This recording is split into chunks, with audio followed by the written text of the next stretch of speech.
Camera. All right, we're live. And the camera's all messed up again. So bear with me. I just had to set up a camera for my aunts so we have something to watch as we play. So tonight we have the very talented Scot Ellacott. So welcome, especially if you're new. NK Ants Alberta. There's another Canadian guy, Brian Orr. Awesome. All right, so we're here to see some people and see some ants. So we have Scot Ellacott with us tonight. He is going to talk with us about diapause specifically and winter ants on the side note, possibly some other ants. We're going to talk about some stuff that Scott doesn't know about yet. So should be good. We won't catch him off guard because he's a good dude. Thanks for coming, Menagerie. Thank you. She's already here. Perfect. What else? We don't have any other news really. So if you haven't already, click like when you pop on in. It's fine. We don't mind. Click it right away. Share this with your friends. If you're here for the first time, second time, third time, share it with your friends. Help me build the channel. That's all I ask. Later, I'll ask for Patreon. Like 6 months, we're going to go big on Patreon. So be ready. Start saving your money so that $15 a month doesn't seem so bad. You'll be loaded by then, right? Scott, not if you get that 15 a month. Sounds good, right? That's 37 Canadian. I think Canadian is better, right? It's like $2 Canadian. No, I'm getting a head shake. No. All right. You guys can't see him, but I can. It's really cool. Let's bring Scott in because I don't really have a whole lot else to say. Oh, you know what? If you guys think good thoughts, I have a phone job interview coming up for a job that I really, really need. So otherwise this channel's getting real sparse. TJ Space Cat might quit on us. Never. Here comes Scott. Welcome to the show, Scott. There goes my camera again. So I'm going to put us on. Let's have it just us for now. So first off, congratulations on your being fianced. That's a big deal. Thanks. That's a big deal. Scott and I talked about some. Thank you, Menagerie, is giving me the fingers crossed for the job, I think. We talked about a scrimshaw wedding ring. I think that's a good idea. Yeah, if it would be strong enough, I think, is what your concern was. But that was my concern. But I think if you had one made, like I don't know how that works. I didn't Google it at all because I know it's kind of illegal to get new scrimshaw, like the whalebone. But probably, unless you found it or I'm something. not too up on those either.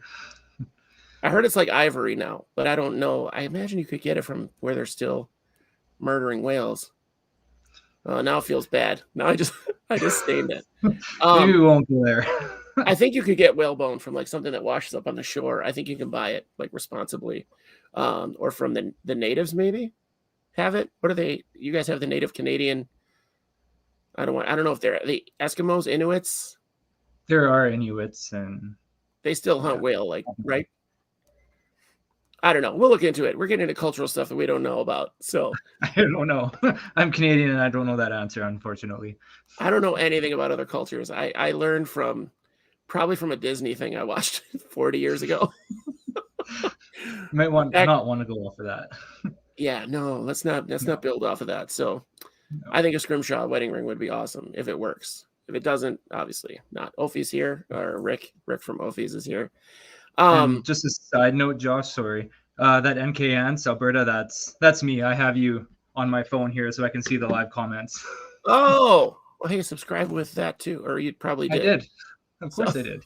And I shared it. Perfect. So yeah, Brian Orr, is that one of your people? That's one of my people. Awesome. I like that everybody brings their own little audience to the show. It makes me there smile. And he answered us there too. Traditional hunts in the Inuit bands. So if I got some connections up there, I could work out that scrimshaw wedding ring. I bet they sell it. Like I bet that's part of their deal. Like probably their economy is part of the scrimshaw. It's worth a field trip up north. I'm guessing. Speaking of field trips, I was trying to talk my wife into moving to Canada, and we just got our first 3 days of actual cold here, and we've both been complaining about it the entire time.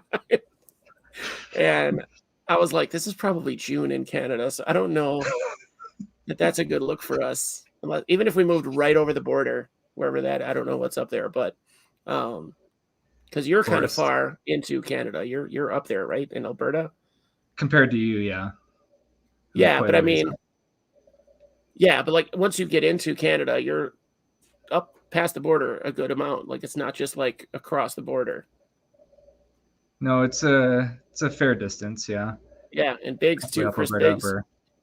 my other Yeah. Canadian Two connection. Chris This is Biggs. Canada month. And I didn't realize this is Canada month. Next week we talk to Chris Biggs from Canada. He's up there too. So you guys know what real winter is. So speaking of real winter, your ants are in hibernation, or as ants know it, diapause. That's correct, yes. Yeah. And they have been since mid-November. Actually, my carpenter ants have been in diapause since September, and they put themselves into it. I had them all at room temperature, actually warmer, and they still went inactive. So I went with them and I put them in the fridge early. I think that's what's cool. I have 2 queens in the fridge right now. And the one put herself in diapause. The other one is accepting it. She's all by herself. Her daughters left her. So she had 10 daughters and they left. She couldn't get out apparently where they got out. So she's stuck. Never saw them again. But she's in and out of diapause just because I want her to live longer. So right. I think it's fascinating that they let you know whether they have cold temperatures or not. They let you know like it's time for me to sleep for a couple months, recharge the batteries. Because good ant queens live like how long? What's a good age on an ant queen? 15 to 20 years, I've heard. I haven't witnessed it myself, but with the ant colonies that I've observed around my parents' place and where I live now, like I grew up with the ants that were all around the house. So whether they were polygynous or not, which the species, which is Lasius neoniger, doesn't tend to. They have one queen, so monogyne. And those colonies have been there since I remember, and I'm going on 30 now, 31.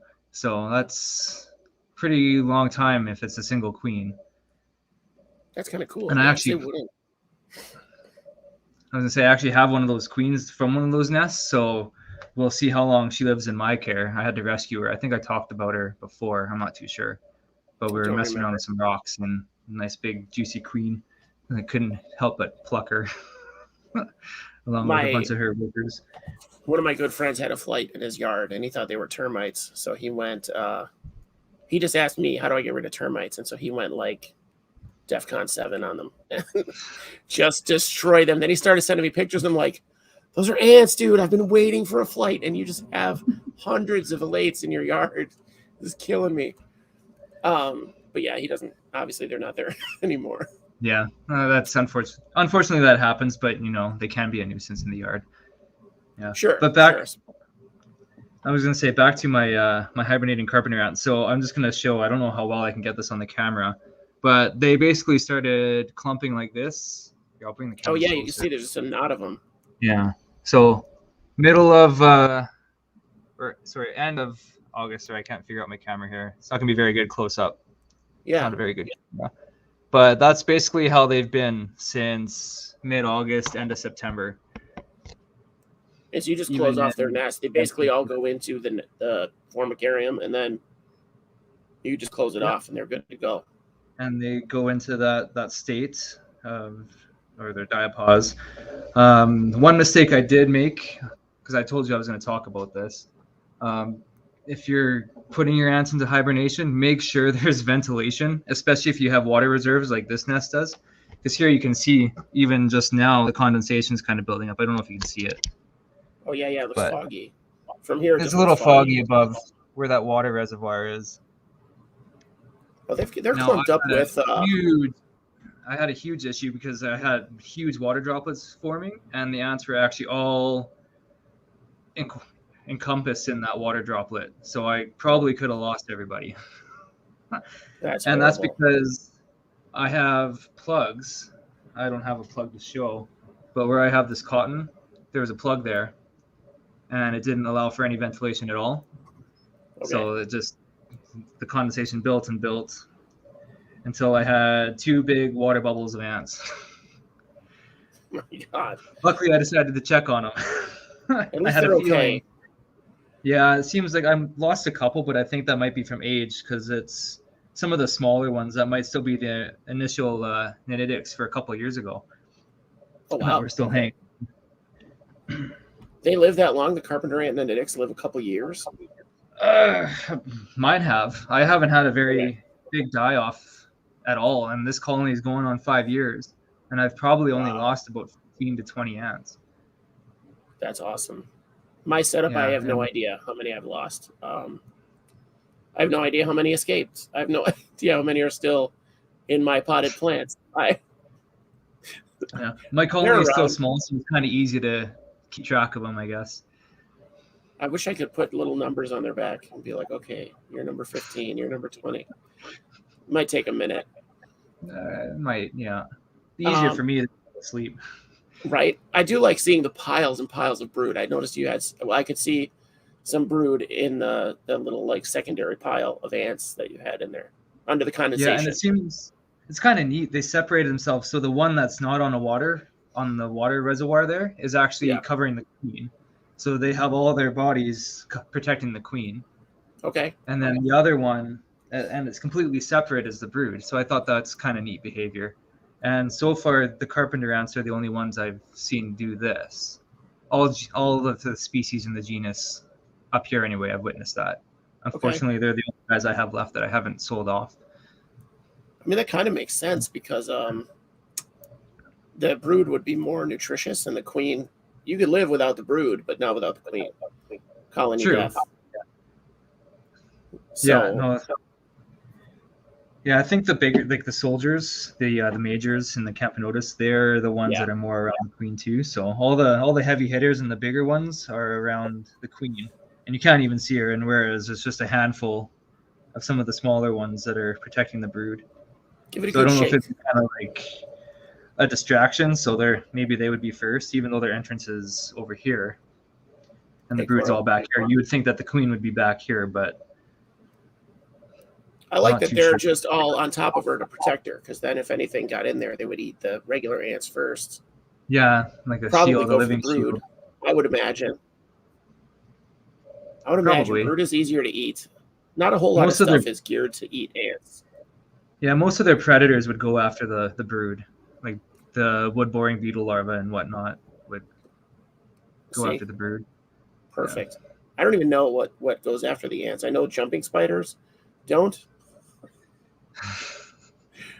They sure don't. Not even little ants. I had two in with my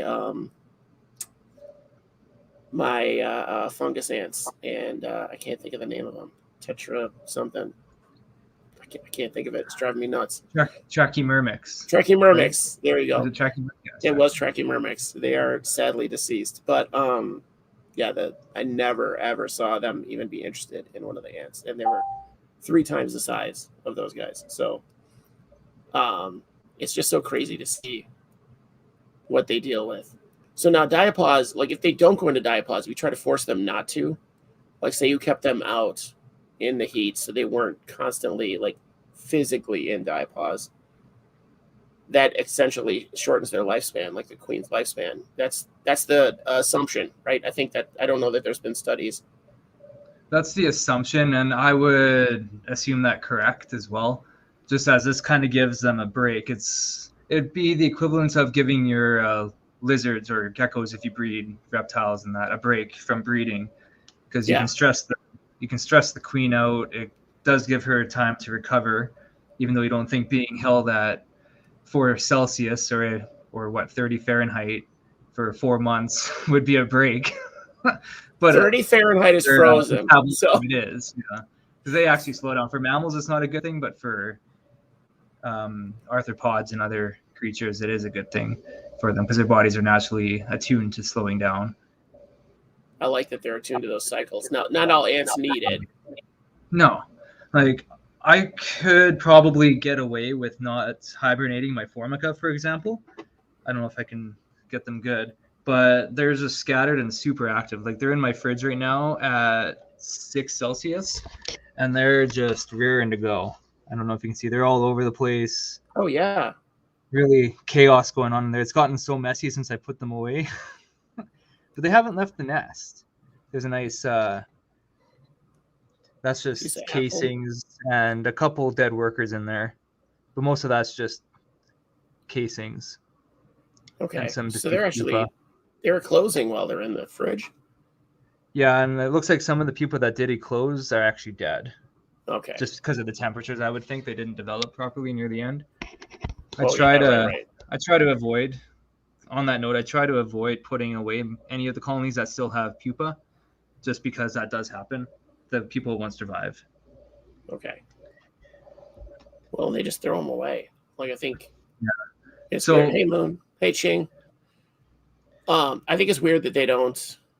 I don't know. I assumed that they would eat their dead, like a Bigfoot situation. But I think in the winter they discard them. In the summer they might recycle it and feed it to the larva and possibly the queen. I know they definitely do with eggs.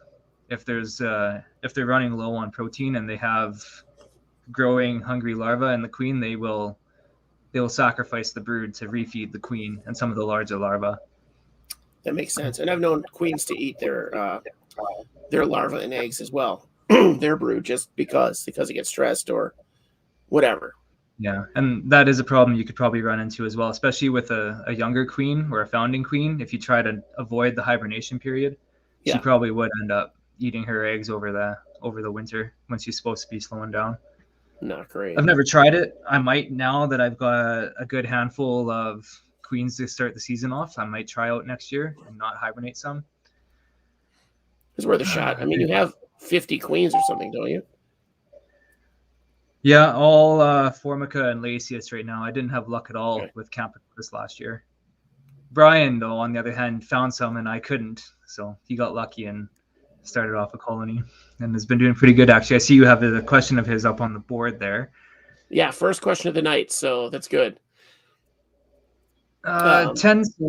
Oh, sorry. Go ahead. Go ahead. I was taking your job away from you, Josh. I'm sorry about that. So Brian's asking if that he has his Camponotus at 10 Celsius and they're not very active. Should he still refrigerate them? And 10 Celsius is actually probably the maximum I would keep them at. Camponotus, you can probably get away with a little warmer, but 10 Celsius is okay. My Formica and Lasius, I tend to keep them a little cooler because they remain so active at a warmer temperature. But Camponotus will be fine at 10 Celsius. That's perfect. That's perfect. I think that's yeah. Again, I need to get like on the sideboard a little running, uh, a little running thing of how of what the temperature is. Oh, that's really bad. You can't see anything in there. Yeah, you're not going to see my queens, but I've got a parasitic Lasius species that's tucked away in here in the corner. They kind of pile up like the Let's see. Camponotus do, but they're still Oh yeah, moving yeah. around. So now you have smaller formicariums. I was going to ask you, how do you get them out of the outworld? Do they just naturally just They just migrate back to the nest? Yeah, they'll just go off by themselves. Okay, because I was going to set up my original formicarium, clean it out, and set it up again for another colony that when they come out of diapause, and see to keep them if they're going to be in diapause because they're here from Illinois. Then I need a way. I can't just set up a whole setup into the fridge, right? So Right. getting them back into their nest is important for that because it's a much smaller space. So if that can go in the fridge, I just have my mini fridge down here. I don't think my wife would appreciate tubs of ants in the fridge upstairs, but I don't think my fiance would either. yeah, I mean, at least But yours is. just Oh yeah, that's pretty yes. small. So this one is my wild queen, and there's 300 to 400 Lasius ants in this little setup. I had Okay, them set up to another mini one. Actually, this one right here that I took apart to clean out because it was disgusting. okay, Because they can be messy. That's the one that I had hooked up to my outworld. That's actually just up here. But I put it all in the garage, and within a couple days, because the garage was I think 15 Celsius at the time. This okay. was middle November, and just a couple weeks in there, and they had all cramped into that one little section, That's awesome. That makes it the so much farthest corner easier. away from the outworld, I guess. equivalent to where they went. I like that you Which can is kind of kind of, hack their little brains. You can kind of get that hack in there and oh, okay, you're going to go here. Well, that's fine. I'm just going to put this in the fridge then. Block you off with a cotton ball. Use cotton ball as yeah, pro tips. yeah. That's where I don't really use Ants Canada's nests. For one, they're far too big for the size of colonies I have, Yeah. and two, I just fallen in love with the ones I have now, the Tar Heel ant nests. Didn't I you say like you just taking. ordered? You ordered like 2 dozen or something, didn't you? Yeah, Jess didn't know that, but now she knows. Is she watching now? She might be, or she'll be watching in a bit. There's only 7 people. No, she's not watching yet. 7 people It was are here. They're verified. one of those things Someone I did asked. it and then just forgot to say. You still bought her a ring. She's fine. You could afford the ring. That's true. She's good. She's still But woozy. anyway, back to the Ants Canada stuff. These little dudes, the little valves, Those my are best great. friends, especially with my larger setups. Yeah. Oh, it's fantastic. Yeah. Some of his stuff is really ingenious, and some of it is, oh, love face, Yeah. jerk off Like, advertisement. Let's block you. Block user. I need a huge colony to fill this guy up. That'll never happen for me in the next 5 years. Maybe in 5 years, my Camponotus would be large enough for it. But at the rate they grow, my discolor would be busting out of that thing. Like they wouldn't even. They're crazy. Definitely, the tropical and subtropical species would fill that up in no time, as we've seen on his videos. But for our ants up here, especially up here in Alberta, they tend to not. Now, if I do get my hands on, I'm going to butcher this, Pagano myrmix, harvester ants. If I get my hands on them, pogos, if for short, for the ease I think of it's us. Paganomyrmix. From what I've heard is Paganomyrmix from the kids, the experts that are here. Yeah, the ones that are 20 years younger than us. Yeah, it's crazy. It is crazy. So now you're really into the community now. Okay, so I'm going to address 503 real quick, Menagerie. Yeah, it is my beer fridge and my ant fridge right now. So my beer is one shelf above the ants, and then my sodas are a shelf above that. So there's some insulation between the ants and the freezer portion. Yeah, there's no room for beer in my fridge. It's all ants and other bug stuff. Well, now you're Canadian, so I'm assuming you have 3 fridges in the garage for beer, right? We just leave it outside. It stays cold enough. Just to freeze. Beautiful. The moose don't get at it? You don't have a problem with the moose coming in for your beer? Moose? No. No? No, they like the maple whiskey. I don't keep that outside. I wouldn't either. I'm trying to picture a moose getting wasted on whiskey. And that's terrifying. That is terrifying to me. So getting back to the expertise, you have been recently getting in touch with and getting some recognition from your local larger ant groups and like actual myrmecologists, yeah? Yeah, I've kind of forced myself on a few in the science community for sure. Okay, fair. Yeah. But now that's kind of like grown though, like you're actually involved with them now, right? Whether you forced yourself on them initially or not. Yeah, we're getting there. Yeah, I've been chatting with a few. Actually, one guy, he was just in, can't remember where he was in South America, and he was sending me some pretty cool pictures of some of the ants he saw. Okay. And kind of introduced me to his entomological friend in Belgium. So that was kind of neat. That is awesome. Like I can't get over how serious the hobbyists are for this. Yeah, and I lost you there, so I didn't quite hear what you had said.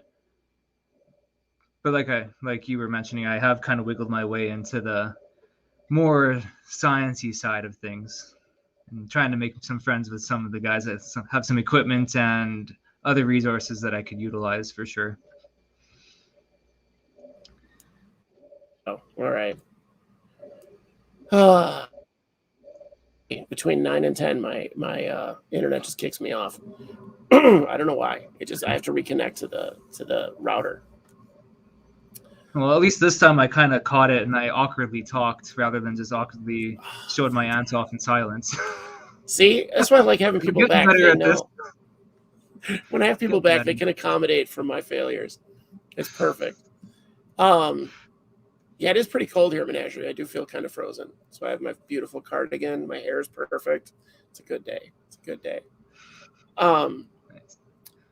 I do think that people in this hobby, I thought people in the like iSpot hobby took it very seriously, but that is not the case. And tarantula people, I thought they were super serious because all they do is the Latin names. Ant people are a totally different level. Like, Yeah, we're crazy. for real. Like, it's an obsession. It's not a hobby anymore. So It's an obsession, that is for sure. it's a lifestyle. Straight up, it's a lifestyle. So I had no idea. So I have this group of kids that I'm going on a field trip with to go get ants in Wisconsin in April. They've been planning it since November. I've been in their group since November. We've been planning this trip.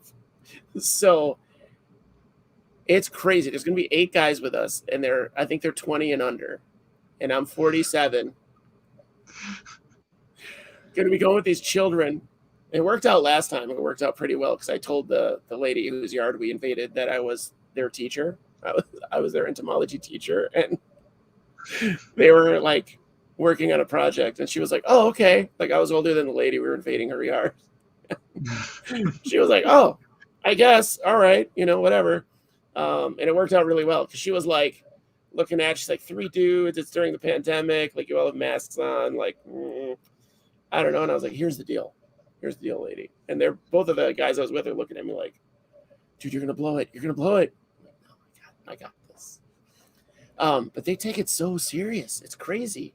Like, they knew from standing up to looking down. These kids were both like 5'8" and 6 foot tall, and from standing up to the ground, they knew what they were looking at. Like, they're like, "Oh, that's this. Oh, that's this." Oh, and part of that is knowing what's in the area, I guess. Yeah. But still, I was like, "What? How do you?" Like, they pulled out 3 different species on the driveway, and I was like, "That's the same ant. I don't know what you're talking about. That's the exact same species. What are you talking about?" But no, they picked out like 3 separate, ready to go, and judging like from basically kneeling down, judging the age of the colony by, they were showing that there were majors coming out of the nest, which is weird. I guess that's a really mature colony. They don't usually send the majors out for much. Not in young colonies. Are you talking Camponotus, or are you just going off? They had like Tetramorium, they had Lasius, there were Camponotus, like several different species of Camponotus. But a couple of the nests, they were like, "Oh, look, there's majors. Like, this is a big colony. Oh, look, this is, yada, yada." And they knew, like, at a glance. And I still was like, "Yep, those are ants. Those are definitely ants." I don't know. I can't help you out any more than that. But, and I am still at that level. I'm still going to be with them, like, "Yeah, just tell me where to dig or tell me where to look, because I'm not going to be doing this." Yeah. So, I'd like to think that I'm at that level, but I'm definitely not quite that good. I can tell from a distance what I'm looking at for the most part. Yeah. Also, it's because it's the area where I grew up, so I kind of know what's here already, right? And I can kind of tell the difference. The ones that would give me the most trouble still are Myrmica, because you have, I think we've got 12 different species of Myrmica. I could be wrong on that number, maybe less. But honestly, they all look the same. There's maybe one that's really large, and I don't even know that specific species. And the rest, just at the naked eye, they all look the same. That's crazy. Like, unless you're looking at them under a microscope. And their behavior is the same. They look the same, like I've said. Like, just everything about them, they're like the same ant, but they're not. But if everything, that's why I don't understand a lot of these things with the insects and inverts. Like, if they're the same, why do we need 50 names for them if they have one little spicule or something? But they're cousins. They're not the same. I guess they could be cousins. Yeah, but I don't know. If the behaviors and the region that they're in and everything they do is the same, except for one little nodule on their thorax, I guess science cares. But I mean, I'm never going to be like sending them out to be checked. I'm going to have Myrmica Question mark. Yeah, that's what I do for all my myrmicas. I've got two. I don't know if I have them. I actually do have them here. They're really messy, but I couldn't do anything because they made their test tube a claustro chamber for the winter. Even though they're semi-claustral, you can't see in there because they're just so gunged up in there. Oh, that's But I've funny. got two Myrmica SPs in there. SPs. SPs. I got wait that for part right. hibernation. I got that part right. Yeah.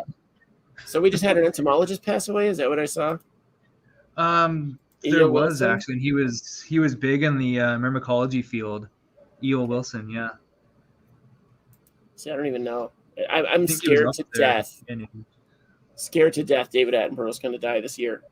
I'll cry so hard. It's just been a rough year for celebrities. It has, yeah. Betty White. Betty White, Sidney Poitier, now Bob Saget. Yeah.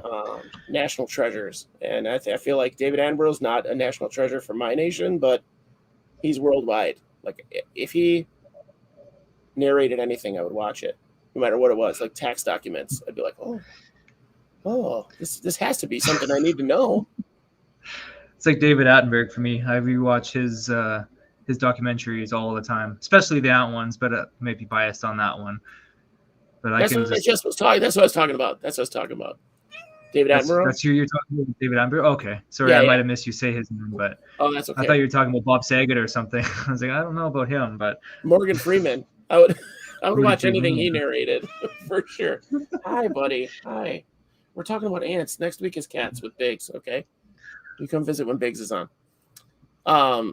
Who's this? Vico Boobalus? I know. I don't want to jinx it, but it's already been some big names. Like, it's going to be a rough year for and David Attenborough's like what 113 years old, and he still rides elephants. He's like 500 years old. That dude's going to live forever. He's like 30% Galapagos tortoise. I just want to shout out Brian. Thanks for pointing out my amazing ID skills. I think it's all relative. I second guess myself all the time. It's so all relative. I feel like these kids could tell me anything, and I'd be like, "Oh yeah, cool." And then I'll throw that information out, and other entomology people will be like, "What are you, slow?" Like, that's not what that is at all. He's 112. Okay, is he really 112? We're joking. We got to be joking. There's no way, but it is possible. Yeah, Bob Saget, the famed entomologist, died this week. I shouldn't laugh, but he's not an entomologist, right? What were we talking about? Diapause. You said you lost a winter ant colony. I don't know what winter ants are. Explain. They are. Sorry, this is what happens to me when I'm talking in person and live. My train of thought here kind of disappears. What is the species? Anyway, winter ants. It'll come to me. It will. Okay. It'll pop in my brain when we're done talking here. But they're literally, they function better at colder temperatures. So they're not actually endemic to Alberta. I got them from a friend in Ontario who did the taboo thing in male ants, which is legal in Canada as long as they're native Canadian species. I should put that out there. So they can just be native to Canada in Canada, not necessarily like your province. Right. Yeah, exactly. Oh, wait, I'm sorry. It's Canada, nice. Tribe. It doesn't have to. It's not your tribal land. Right. Careful. Province is correct. So anyway, so these winter. So ants. I figured I'd give them a shot, but they're notoriously difficult to keep. Like very few keepers actually succeed with them past year one, which is where I failed. I thought I'd be okay because they had a couple workers. It was a 3-queen colony because they're polygynous. So I'm not too sure. Like I made sure I fed them because the queens need to be full because they actually do tend to lay a lot of eggs. Their workers act as repletes, so they're basically false honeypot ants, where they'll have repletes for the hot season. They're kind of like honeypots where they hide from the heat. Where in Canada the heat's not too bad, but they function the best at lower temperatures. Below 15 Celsius. Between 5 and to 15 is kind of their ideal area. So they're really active in the early spring. So where they are, they fly early March for their reproductives. The Okay. queen blasts out eggs, the workers go out and they harvest all the spring nectar, whatever they can get, and they hug her away for the summer and then become active again in the fall. That's crazy. So So they kind of have two stages. They kind of have two stages of yeah, diapause. in a sense, like a summer one and then a winter hibernation, right? So their real hibernation would still be in the winter, despite their name winter ants. But then in summer they kind of slow down. I'm not too sure. I didn't do enough research, and that's where I failed. And that's where I mentioned on your last show over the chat box there, I got cocky and figured, yeah, I can handle these guys with little to no research on them and what they actually need. I failed. I feel like I will say with ants, that practice is not that big a deal. I hate to say that, like ants and isopods, like you're just out some money. Like there's no real isopod where it's so rare or so crazy. Like I think it's a shame if you get a species you're not totally prepared for, but I feel like you could make educated guesses. You're not like me getting winter ants. I would think they'd be super easy to keep, but I feel like maybe you have to keep them cold. You do. Like they wouldn't survive your hot temperatures. Like you would have to keep them, maybe not in a fridge. Maybe a wine fridge would be better because you can control it. It goes a little warmer, but they definitely wouldn't be able to handle hot temperatures like 20 degrees so regularly. Like my house gets to 24 in the summer, and that would probably stress them out and kill them. Yeah, so they'd be kept at like, I'm guessing the temperatures you're talking about here are like, well, here in Fahrenheit is like 40 to 50 degrees is where they want to be at all times, at least. I would think so. And again, don't quote me on that, anybody who's watching, because like I said, I knew little to next to nothing on them and haven't done any more research since they started going down. Shame on me. I'm a bad keeper in that sense. Yeah. But I kind of got overwhelmed and got ambitious with all my other queens. So I kind of just put them to the side and was hoping they would recover. I would feed them like my other ones. And unfortunately, just now, the last one passed away. So yeah, definitely going to do more research before I go into anything more exotic for Canada. Well, I've heard from all kinds of keepers that every keeper I've talked to has told me that you'll lose colonies. Like it just happens. Yeah. So no matter and how just out of nowhere, I call it sudden ant death syndrome, just like SIDS, but sad, because you're sad that your ants had died. But I have that more sad it was your kid, but and I shouldn't laugh at that. But comparing the two, but yeah, I got you. I got what you're saying. Well, I don't have a kid, so like they're kind of my children. Fair. In a very far-fetched sense. They're your children. I used to say the same thing. My cat's my kid, and parents would be like, "F you." Yeah. And now I'm the same. Now that I have a kid, it's totally like you have no idea. You have no idea. The connection to your dog is so pathetic compared to a kid. Anyone watching? I stand by that statement. Come at me, bro. So yeah, we decided David Attenborough is 95 years old. 95 years old. That's respectable. And he's going strong. Taking to the field, right? Yeah. So now, how long have you been in the hobby? You've been in the hobby for a while. What is it now? I think I've been back into it. I think going on 5 years now. I've kind of lost track of time. Maybe 4 years only.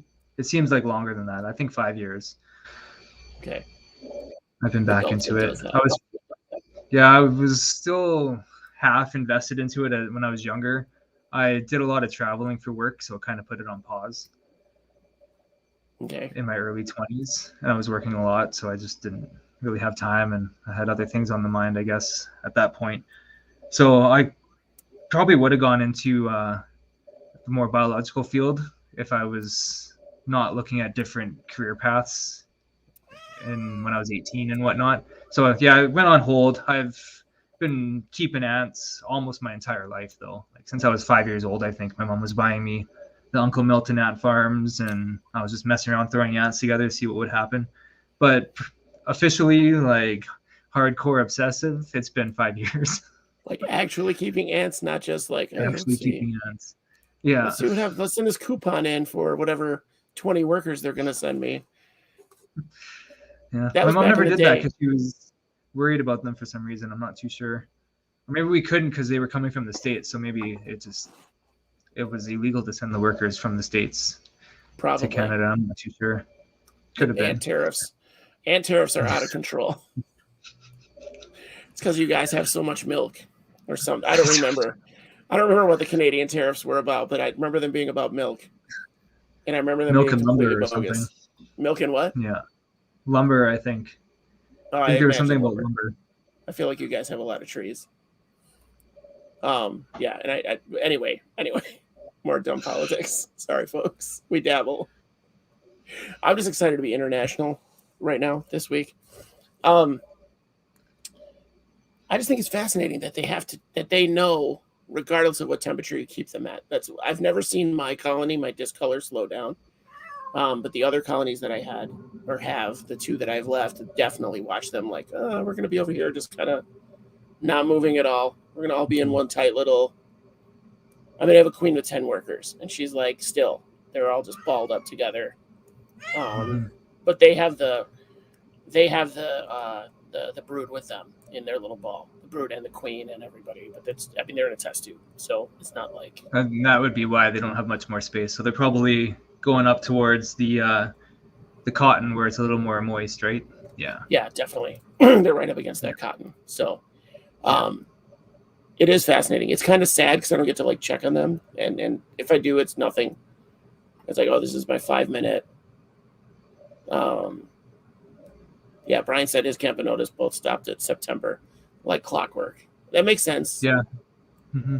I wonder if pretty cool. campanotas hunker down early because they're mostly above ground, right? Well, it depends on their situation, but they nest.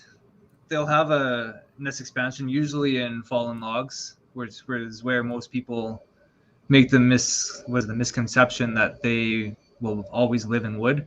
But most campanotas will actually nest in the ground as well. So in the summer, they're up in the wood where it's warm, the brood can develop faster, and they'll still have underground where they can hide from the cold, which is cool though, because campanotas and most of our species up this far north actually have like a type of antifreeze in their blood, in their hemoglobin, that'll allow them to withstand these cold temperatures without forming the ice crystals that would be deadly to them. So there are species that would live in that fallen log, even just below the bark, and that's enough insulation from the bitter cold to have them survive, even in prolonged temperatures below -40. -40 Celsius. Not for too long, I don't think, for -40, but definitely -20 Celsius, and that most of our species can survive. Lasius, I don't think they can, and some Formica won't. Especially, I think sorry if I mixed the two. I always get Formica podzolica and Substraica mixed up. I can't ever remember, even though I've tried to ingrain it to memory, which one is up here in Alberta, because one of them isn't in Alberta, but they look exactly the same. But my Formicas that are still active, I don't know if they would be able to survive the freezing temperatures. I think they have to be below the frost line. Okay. Because I've dug into nests. This was more as a kid because I got too excited in the spring because it was thawed everywhere, and I was like, oh, how come they're not active yet? I was waiting impatiently for them. So I dug into this massive mound nest, and I got a couple feet down, and just the corridors were filled with frozen workers, which I wish I kind of paid attention to see if they actually thawed out or not. But it was kind of neat to see that they were using their bodies to block off the chambers. They were just covered in frost. Wow. And I would assume that would be to keep the freezing air from getting farther down into the nest to where the queen and all the living workers were. Like, so I don't know, back to my original statement, if they would survive freezing temperatures.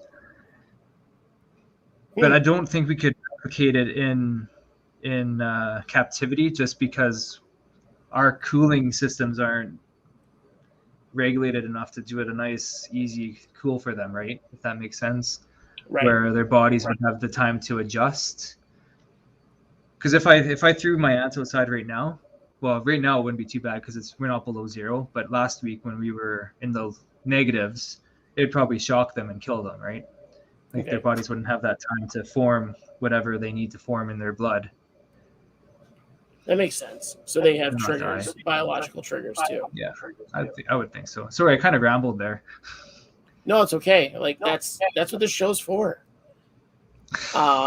So Brian says the formica in Alberta, anyways, mound up quite a bit. So maybe creating a bit better temp down below. I think that makes sense. That makes a lot of sense, especially if you're seeing your Camponotus like forming a ball of ants around the queen.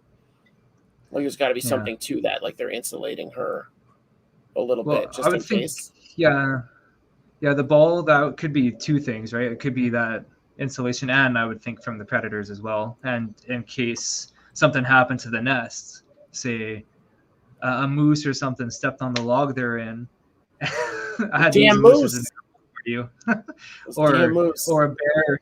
I guess bears are hibernating, but just if anything happened to wherever they are, the queen has a better chance of surviving. The mound builders, Brian's right there, so it kind of acts as a radiator and a little bit more of a surface area for the sun, right? So you got the sun's rays, even in the winter, is hitting that surface and potentially causing some convection of the warm air going deeper into the nest. And it would add that extra layer of insulation as well. I love the natural activity that they do to create ventilation and circulation into their nests, like the way that they build their holes or their tunnels and their entrances and all of that is so fascinating. Like they just know, and they're constantly adjusting. Like termites as well. Like termites are insane with it to vent gases that, like the buildup of CO2 and methane, and so they vent their nests. So there's termites are the masters. Watching a special on them recently, yeah, it's no joke. Yeah. Like their whole, it was like everything above ground, like this 20-foot tall thing above ground is basically a chimney to like an AC unit for their underground nest. Was the moose drunk on whiskey? Don't leave your whiskey out, folks. Think of the ants. Definitely think of the ants when you're worried about moose. No, it's every man for himself. If there's a moose loose, like moose will murder you on accident sometimes. At least that's what we think down here. So I could be wrong. I don't think they're murderers. You don't think they're murderers? I think they could be. Oh, here we go. Look at that. Minus 40 Celsius is also minus 40 Fahrenheit. So there you have it. So we got minus 40 is the same in Celsius and Fahrenheit, and minus 26. That's weird. Or 25 is kind of the same. Is that's where I know I wasn't good in the sciences. I got to take a look at that now, because if it's just at a certain point that it links up and just is the same throughout, then that would be weird that it comes back around. Celsius confuses me. Like I said, I understand and totally appreciate the metric system, and I wish that it was the first thing to pop into my head, but it's not. That's why I was so excited to send you my information yesterday in centimeters. It links up. So it links up around negative 26, and then it stays the same. That doesn't make sense to me, but okay. I'm not the guy who made it, so that's fair. It doesn't have to make sense to me for it to be a thing. I sent Scott pictures. You still can't really see anything in here. This is making me angry. I'm trying to show you all with my mouse because I'm an idiot. Let me point at my screen so you can see. Right there. Classic Josh. Right there, there's a roach. That green cap is honey, and then underneath, straight down from that on your screen is a big dubia roach that I smashed up to give them. And there's probably, I can see a lot of movement there. There's probably 100 of my girls right there. Let's see if we can put them over here. That doesn't work. That's what I wish I had around here, was a colony that didn't hibernate. Because I've been basically living vicariously through you all winter with the updates you've been giving me on these gals here. Oh, good, because I can send you more, because I'm super excited to talk about them. Spam me, I'll never get tired of it. All right, awesome. Because I just love having them. So they're so active and they do stuff all year round and they make noise. And I didn't realize they made noise when they're angry. Um, it's just so cool. Yeah, you see these guys coming up the glass trying to get out. So I have what you were talking about, them being up in the tree and or in the log and then having their main nest underground makes so much sense to me because my escapees, when I had my first escape with them, they went to a potted plant that happened to be nearby. So now on their tank and near their tank, they're in a 29-gallon tank. I have two potted plants. Well, I had two potted plants right there. So when I had escapes this year, they went right to the potted plant, just as exactly as I had thought they would. And so they had satellite nests, is what I called it. And so when I took the one plant down and actually put it into this nest, they had one brood. They had one larva out of all of them in that nest. So I took the plant out, I put it down in, I dumped all the dirt from the pot into their area, and got all the girls back in there. They're probably like 200, 250 in that potted plant, a small, like money plant. There's still a satellite nest in my other potted plant that's like on the floor, but the plant, like, I don't know, it overlaps the table. So they go straight from the table that the tank's on into that nest. But now they can't get back in. So, because I'm worried that they're going to get a hold of some kind of something in the basement that I didn't know was there that could poison them or something. So I have put Fluon on both sides of the tank. So it's on the inside and the outside. Because I don't want any invaders. You know what I mean? Yeah.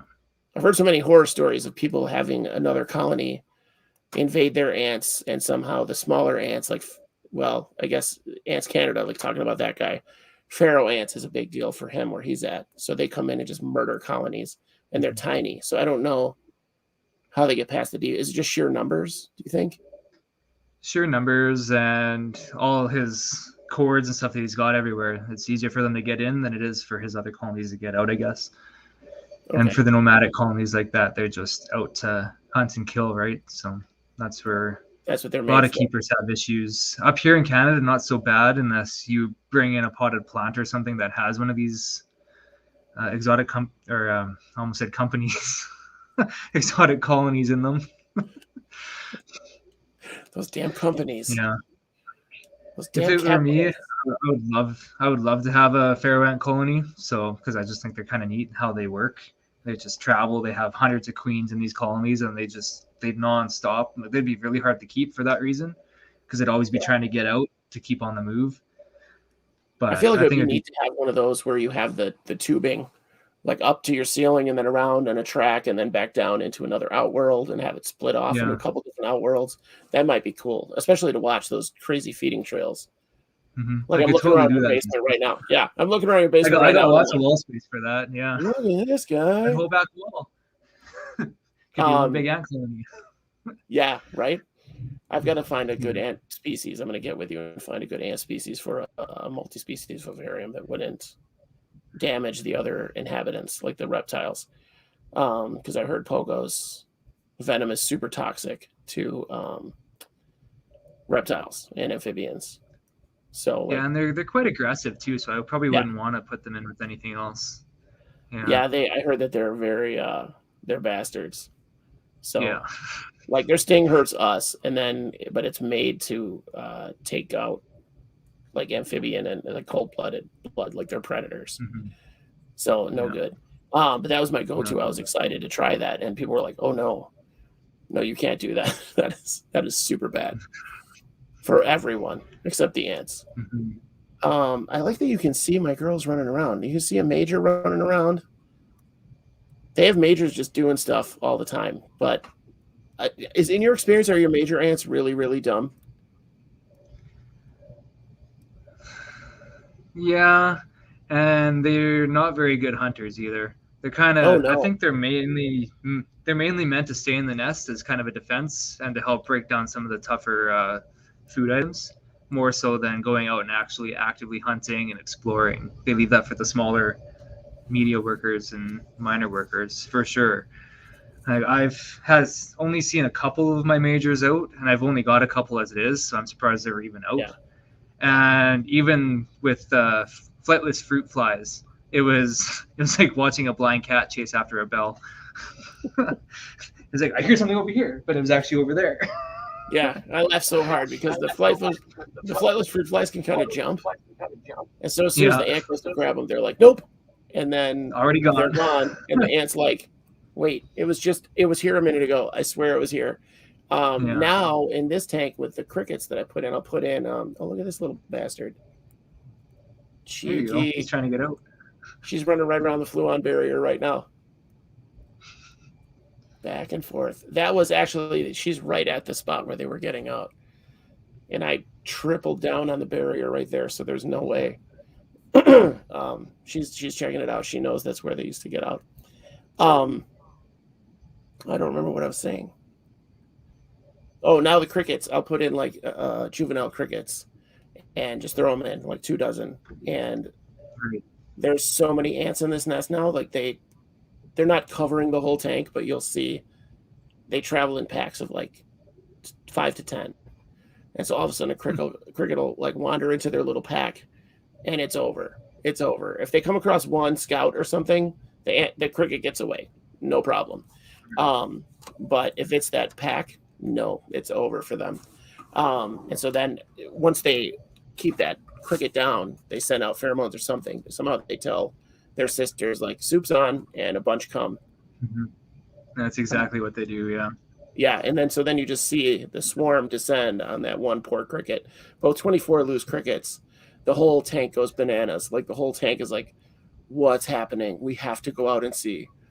So I can watch inside the nest. I can watch it empty out to where it's just like the nanny ants. So like half of the nest just empties out into the tank, and it's impressive. That's pretty slick. Yeah. Yeah, Can't because wait till mine are that size. these girls are less. They're maybe a year old now. Yeah. That's the difference, hey, between like it's more temperate or what are you? Are you you're not subtropical, you're just No, I'm temperate. Like I kinda, mean, I'm not that you're far temperate. below you. We're just at the Yeah. bottom of Lake Michigan. So Right. yeah, it's So we like still experience winter, so yeah, it's like 9 Fahrenheit here now. yeah. 7, 9, something like that. Oh wait, where is it at? 33. Sorry, 33 degrees Fahrenheit. So it's just above freezing right now. But everything here is covered in ice from the other day. It's still covered in ice. Right. So we had a crazy freezing rain situation. And I worry That's the when that difference. happens. What's that? I was just saying that's the difference. You have a colony that doesn't need to hibernate, even though it's native to your area, right? Like you have those guys, or no? Technically, the species is. So I got them from a guy in New Jersey who has the permits to ship certain ants out. I didn't purchase discolor. Well, I did, but that's not what was the tag. So when my aunt kids came over to check out my situation before we left for a field trip, they were like, "Oh no, this is this." Immediately, they're like, "This is this, this is this, this is this," and only one of the species was correctly labeled. So, I don't remember what these were supposed to be, like Novoborensis or something, which are not native to Illinois. I was not supposed to have, but I didn't know any of that. I saw them online and on eBay, and I could buy them, and I was like, "Click, do it, send him the money." That's his fault if he ships them to me. I didn't know. But these girls clearly came from somewhere where it doesn't really freeze. Warmer, yeah. Yeah, so they because they do not they've never slowed down. They are packed up against the heat cable in the nest. Like they're wall to wall on the heat cable right now, which is cool. Like I'm fine with that, but because it keeps them contained a little bit. Yeah. But it is interesting not to have them all winter. To be active has been a lot of fun. So I'll sit and watch them for almost an hour every night. Like it's just so soothing to just see their behavior. Quite, yeah, people that don't understand just picture like an aquarium. You can just sit and watch the fish for hours. That might just be me too. I don't know, but I could definitely. I definitely want Yeah. that vivarium this year. I found a hookup on plexiglass, so it should be a lot easier for me to build this vivarium. Now I'm stressed about building the table that it's going to sit on. That's my stress right now, trying to design and build that because I'm not a carpenter. I'm going to have to try to bring somebody in to see, uh, get some tips, get some pointers, get some tools. You'll definitely want to definitely want it sturdy and built right. That's for sure. Yes, and not Yeah. just be a bunch of bolts slapped together. Yeah, okay. Um, I just think it's so cool. Like you guys still have a lot of ant diversity that far north. Oh yeah, there's hundreds of different species up here still.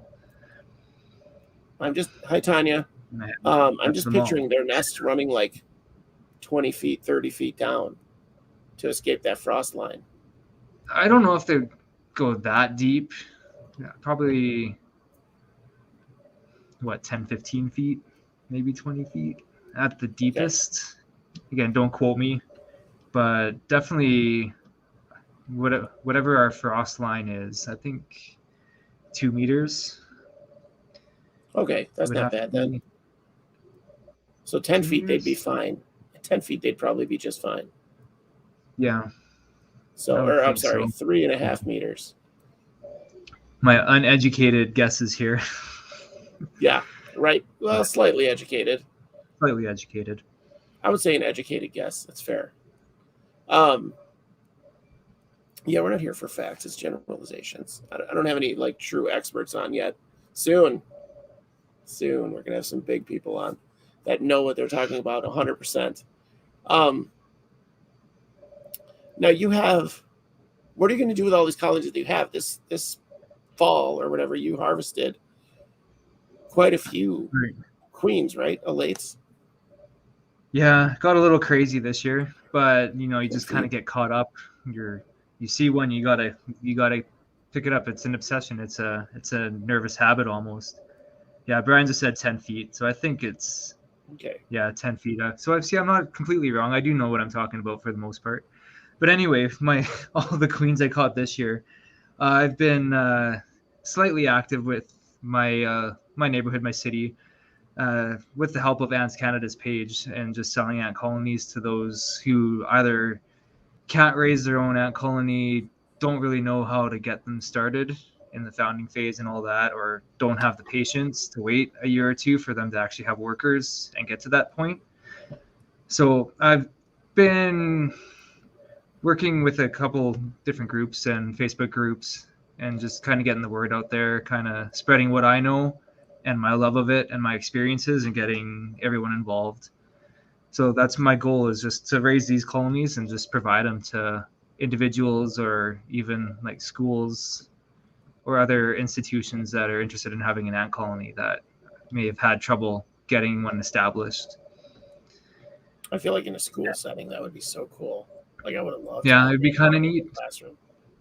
It'd be kind of tough because all of our species would be in hibernation during the school year for the most part, so it wouldn't be too educational, I guess, if they kept them in the classroom over the winter, and then as it warmed up, let's say they could bring it out. I don't know if I would be able to help them figure that out, or just bring them into the classrooms when they're out of hibernation and kind of near the end of the year or the beginning of the year.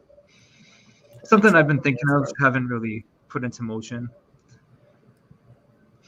But yeah, I don't know. I've kind of grown a love for getting kids into the hobby with their parents, and like we've said, it's just an obsession. I have to catch them. I see them, I'm like, oh my god, I need to find a test tube and get this one. I have enough, except for like Camponotus and maybe some of the more obscure species now. Like I won't be going after Formica or Lasius this year, but some of the more obscure ones for sure. I have to say I'm obsessed with Camponotus. Just I think the size of it, and it's so easy to see everything that's going on in a Camponotus ant that it's better for me. That's what I like about it, is but now I'm challenged with the size because like this colony, I know we joked about the 29-gallon being not strips without clothing. Wow, that you nailed it. That's how you strip. A lot of spam on this one. They've been finding me a lot lately. So the last 3 videos, it's been something to keep up with. So look Oh, at this geez. girl. She is trying. That's a healthy gaster, by the way. That is a good looking ant right there. Her social stomach is full. So I don't know where she's going. She should be content where she is. But like you're saying, the 29 gallon, like we were joking about it being too small. Like it's not yet, but I mean they're a year old. Yeah, So what he do I might do? get there. Yeah. What do I mean? No. I'm not buying a 75 gallon tank for an ant farm. Like I'm not doing that. So I don't know what I'm going to do. I'm going to go up, right? I'm going to have to put something on top of it and keep going up. I don't know what to do. Or just slow down the feedings. Feed them more sugar, less protein. I could do that, but it's so fun to watch them just decimate. This is a full size dubia that'll be gone by the time. Well, mostly like hollowed out by the time we're done with this chat in a half an hour. Mostly, it'll be There's got to be 200 of them on there right now. You can see. You can kind of see. It just looks like the surface of the roach is moving, and it's super dead. It's not moving. I promise. So, I don't. Was it you that gave me the hint to smash the thorax? I might have mentioned it, but I'm sure pretty well anybody else you ask would say the same thing too. So they can get in through the scales. Well, that or like between the stopped scales all the motion because it was so hard for them to for it to like stop moving. Yeah, it was so hard for them to be Oh, like okay. not moving. They would flip over and then run off. So I don't know. It's not legal to have cockroaches here, even feeder ones in Canada. I think there might be one species, but I can't get a hold of any of them. So I feed crickets and mealworms basically, and crickets are mushy. You just squeeze them a little bit and they're done. That's true. That's true. You just need a little and they're gone. Yeah. Then you get rid of all those beautiful juices. But feeding full size live is not good. It's not good. There's just so many different ways to keep them too, these ants. I feel like I still want to develop a Lego formicarium. That'd be pretty slick, yeah. I think that'd be awesome. Yeah, I was going through my Lego today and I'm like, I think I have enough to do this. If you're thinking about it, buy Minecraft sets because they have all the big building blocks, like the basic building blocks, like in the Minecraft world. But I'm always trying to find something different. Like they have the Tar Heel ants, they have all the things that are perfected. But I'm always like, yeah, but I want to do this. I don't know why I do it. I don't know why my brain does it. For everything, for isopods, for everything. That's really what brought me into ants is I was buying ant farms to put isopods in, like burrowing isopods. I would put them in an ant farm so I could see them. And it worked out kind of. Like they couldn't keep the moisture gradient good enough. And that's the problem with those for ants too. Yeah. With that moisture gradient, yeah. Yeah, so it was like, and then I'm trying to ant farm setup style of thing. So like a jar inside a jar. So they kind of are forced to burrow up against the glass, but not really. I don't know. I haven't found a sweet spot yet. So, but my brain goes to that with ants. And so, but then like, I can't, thank God these guys don't hibernate because I can't put this in a fridge. You know what I mean? A 29 gallon, it's like 30 inches long. I can't put that in a fridge. Yeah. So, for sure. Yeah. And so I should have most of the ants I would catch up here are going to go through diapause. So I can't think like that. Like I have to think like you and most ant keepers and keep them in something manageable, like a Tar Heel ants or even Ants Canada setup could go into a fridge if you don't have 40 colonies. Not yet. Not yet. Not yet. Yours are still in testing. Yeah, that's why Mikey from Ants Canada, he moved to the Philippines so he could have the tropical species, right? And didn't have to worry about diapause and all that, and they just explode. It was great for his channel. Probably not good for his company's namesake to be called Ants Canada, selling your product out of the States and being based in the Philippines. His situation. I know, I get why he moved. Yeah.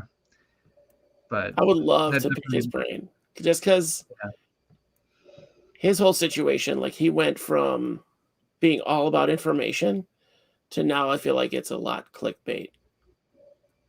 Yeah, I feel like it's a lot like clickbait. Chasing the views and the likes, unfortunately, which sadly most big YouTube channels go that way. Sorry, my cat's distracting me there.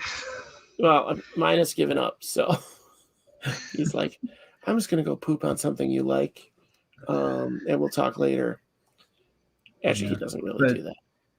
yeah, back to our main topic of this. Like that's probably the biggest challenge of having to hibernate ants is once they get to the larger size of colony is like how do you get them to do their natural diapause phase, right? Yeah, Yeah. So I haven't had that problem yet. Like I've been lucky. I've I guess lucky in a sense that my colonies have been slower growing. I wish they were a little faster, but my Camponotus, it seems to double in size every year. So like this year okay. I have close to 200. So I guess sorry, last year I had 200. This coming year I should probably have 400 or more because there's a pretty good sized brood pile in there. And that's where I love these formicariums because you can just kind of magnet up together and then as they hibernate they squish back together. It kind of eases away rather than having a vivarium sort of setup like you have.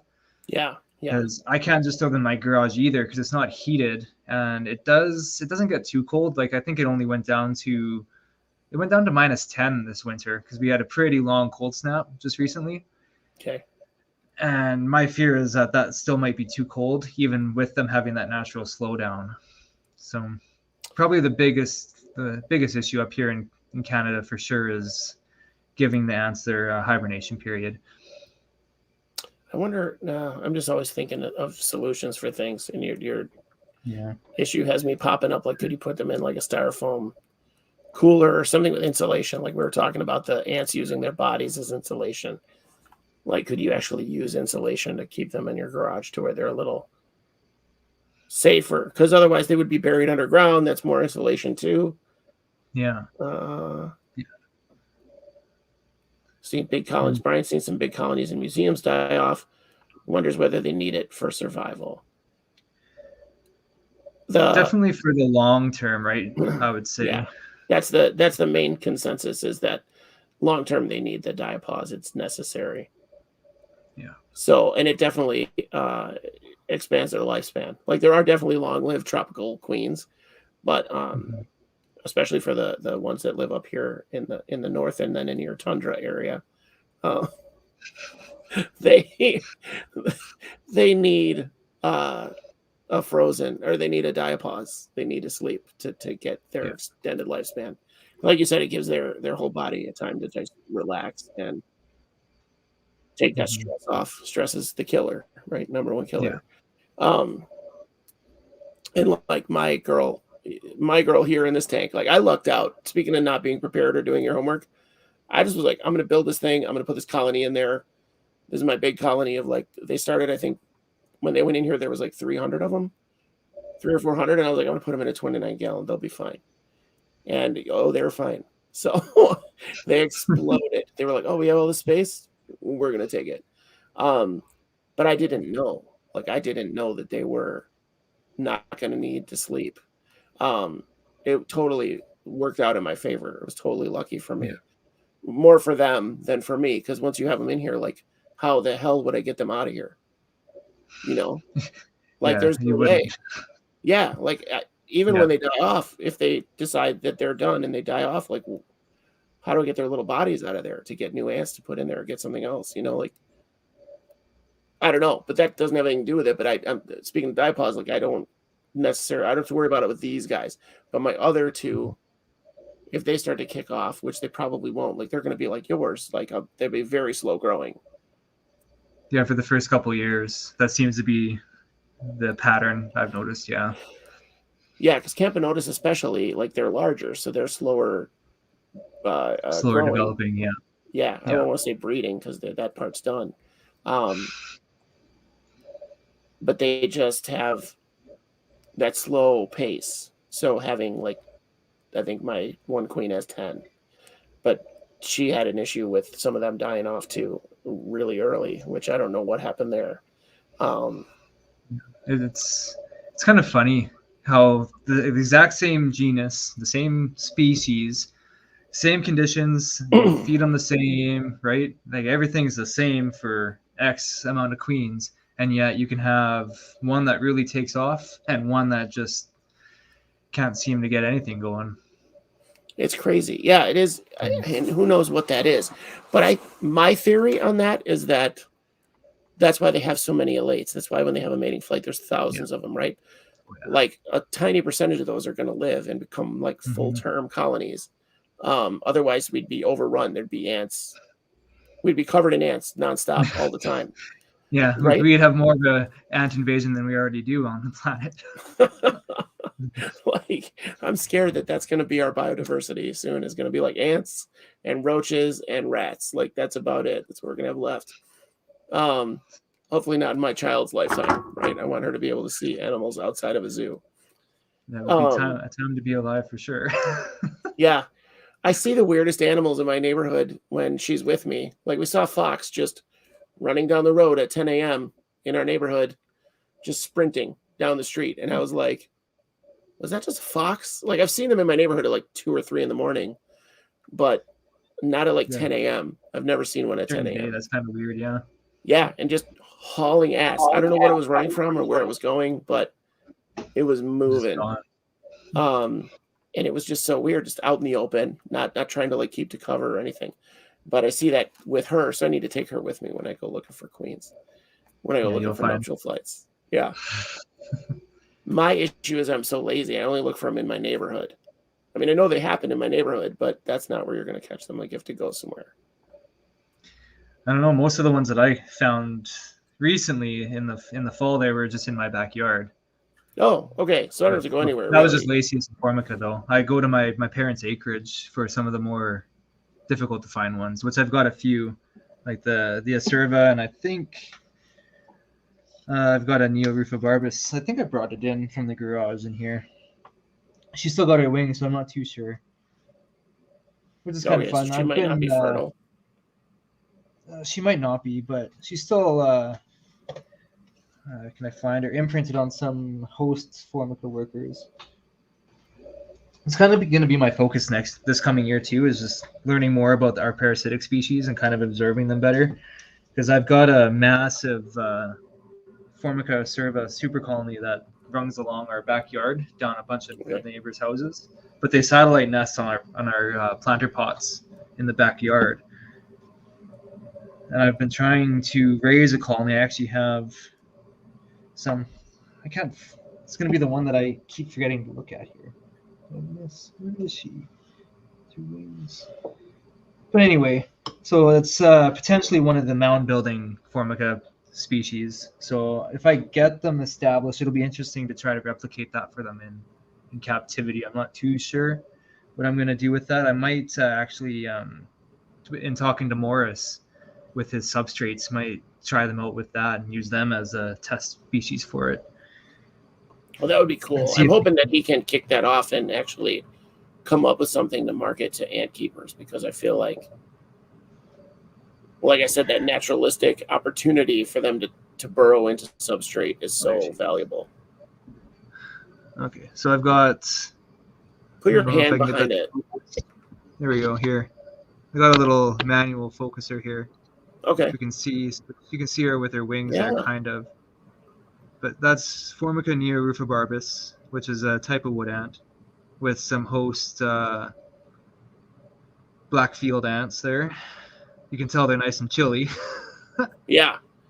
They're like, Moving, oh and wait, it's that's what 6 or 7 Celsius with the door been open this whole time, and they're still sleepy. So hopefully I can get these girls to lay some eggs this year, because I've got a few. I've never been able to found a parasitic colony before, so okay. this is the furthest I've gotten. I'll fix my screen in a second there, but this is the farthest I've gotten with a few. I've got and this is one of the Acerva queens. I don't know. I've got some Acerva workers in there and Acerva queen plus a host. So you can see the one worker near the top is What an is that glue Acerva he's worker. standing on? Is that just some of the That's cotton that they just the pulled? cotton.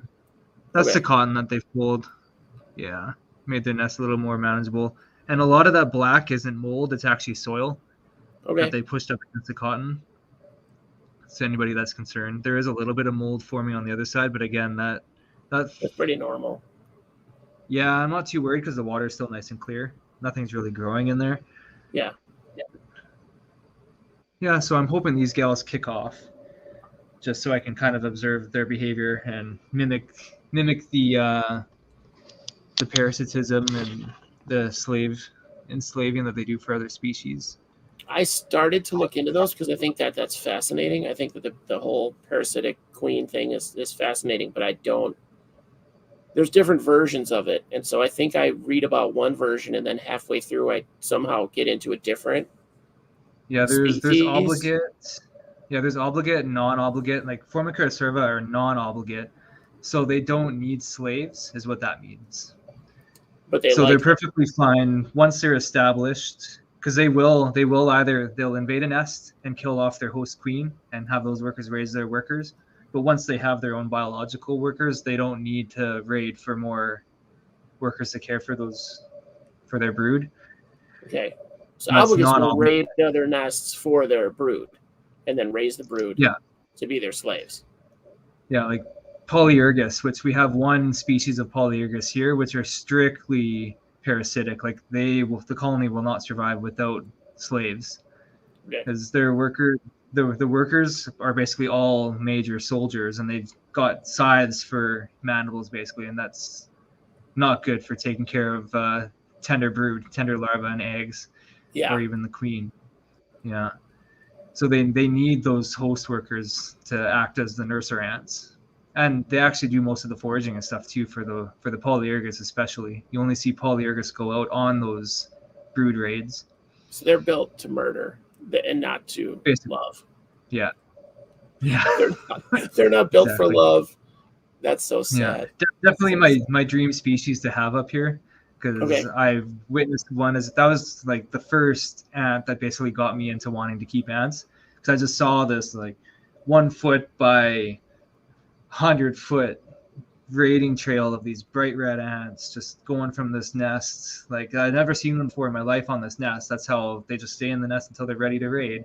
And suddenly there's just a stream of thousands of ants just going and raiding the black field ant nest. It blew my mind and I was hooked. so now do they? I wonder. I guess I wonder if you know. So because I'm thinking strategy. Do they? Because that dumb game.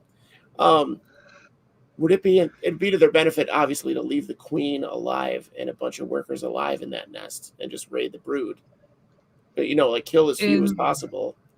They're gonna have to kill their yeah, way into the nest, obviously, but um, and then let them rebuild more or less while yeah. they raise the brood or raise the young.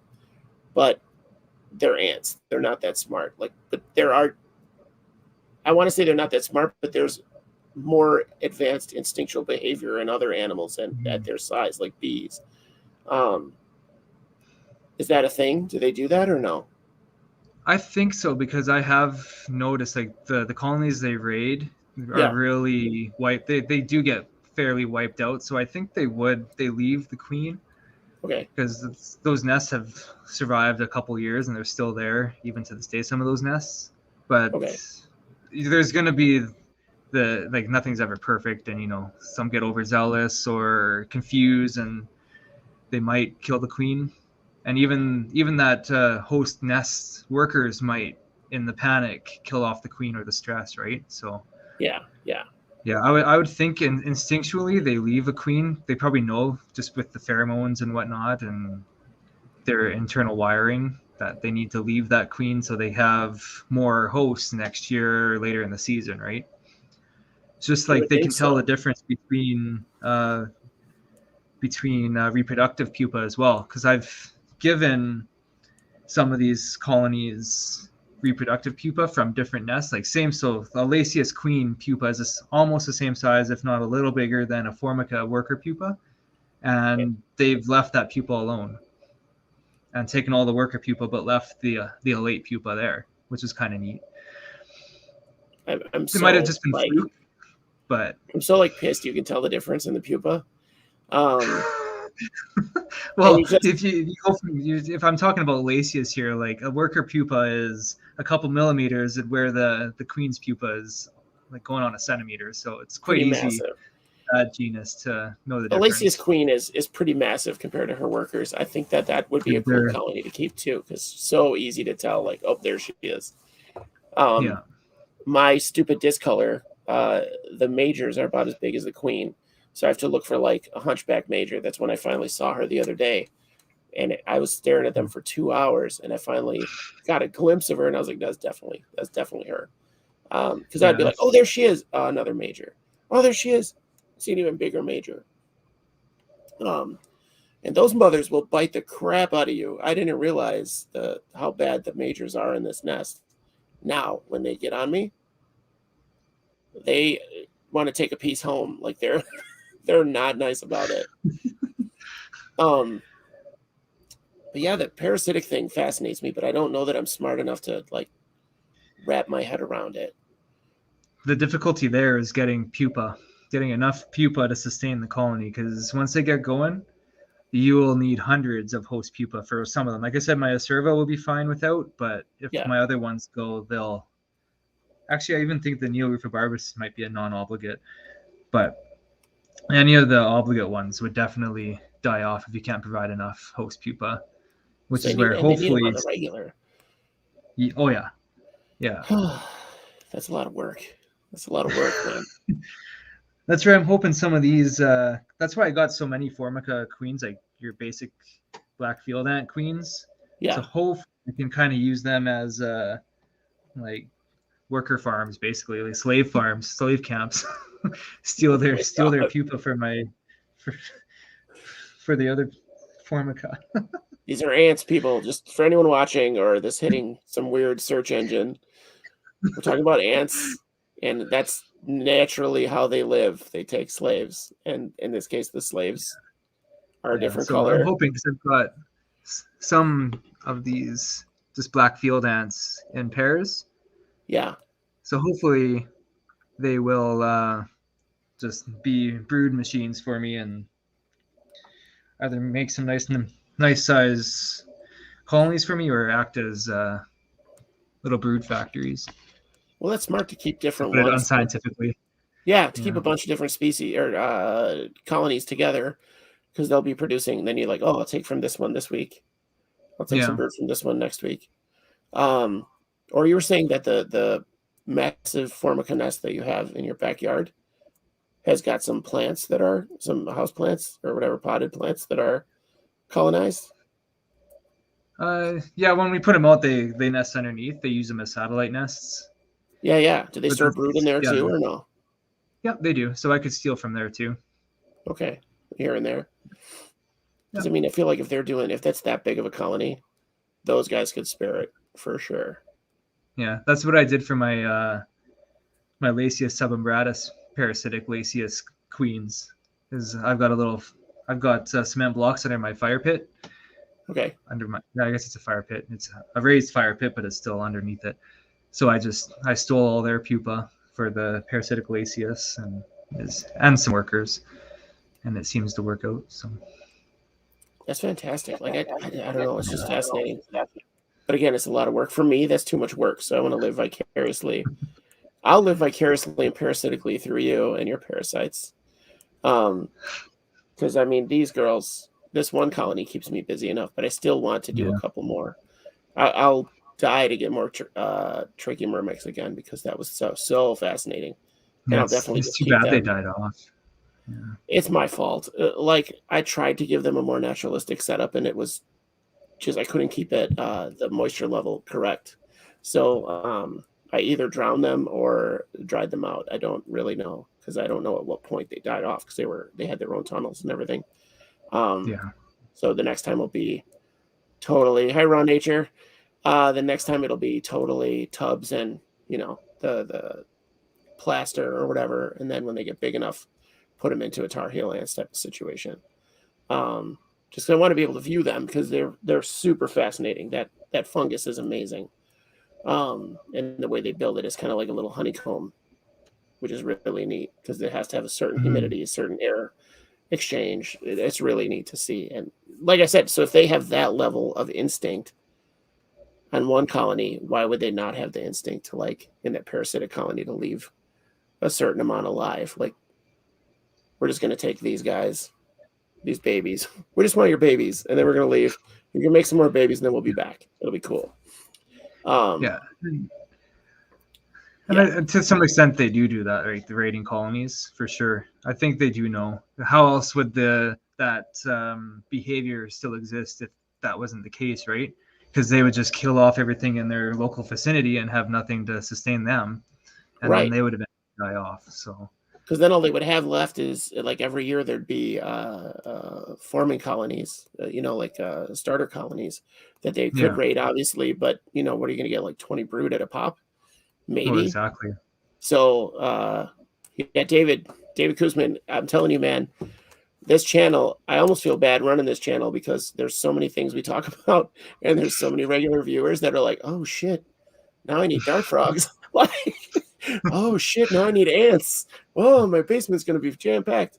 Um, it's bad. I feel like I'm a dealer. Like, hey man, I got this new shit you need to try. You need to check this out. I got ants. You want ants? I got ants, bro. Um, sorry, my daughter made me wear my Superman shirt, which she thinks is a Supergirl shirt. She doesn't really know about Superman, so she thinks it's really funny. She's like, "Daddy, Supergirl." Uh, I'm like, "Yeah, okay, thanks." No, there's a guy. There's a guy that wears this. Um, but yeah, I mean, you're into. What else do you have? Do you keep other things, or is it just basically ants for you? Right now, it's just ants. I do have a colony of Porcellio dairy cows, Oh yeah, yeah, yeah. isopods. Okay, And I have a small colony of my local isopods from, actually, I found them in my garage last winter, and they're okay. still going. They were both Armadillidium and Porcellio, and I have them still in the same tub. They haven't really done too much. I'm going to expand them this year and probably keep them a little better and hopefully have a bit of a population boom. But right now, it's, yeah, my one big colony of dairy cows, my ants, and my feeder mealworms and superworms.